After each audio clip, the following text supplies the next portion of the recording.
for speaking to us. You ran a library which was in the path of the Eaton Fire in Pasadena. Just talk me through what happened when the fire reached that area, because I believe the library didn't burn down in the end, but it was close.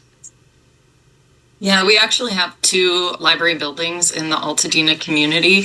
On Wednesday afternoon, I was watching news coverage and saw someone being interviewed in front of the senior center, which is literally right next door to the main library, and just assumed the library was going to be a loss as well because it was violently burning down right next door.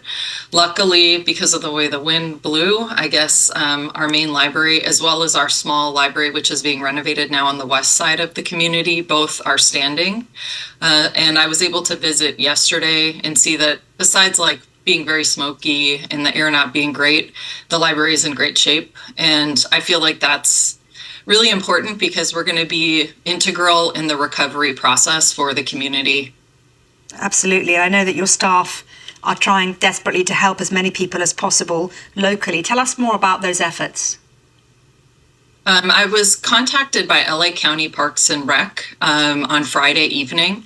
They, within that 24-hour period, put together what they called care camps for the families that have been affected or displaced by the fires, largely families in Altadena.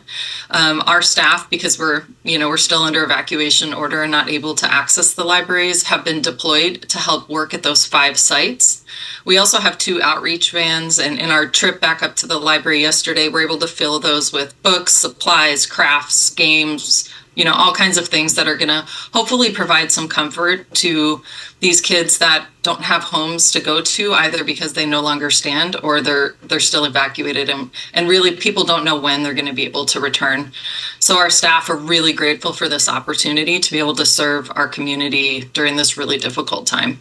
Nikki, good to talk to you. Thank you once again for taking the time to speak to us. Thank you. Nikki Winslow there.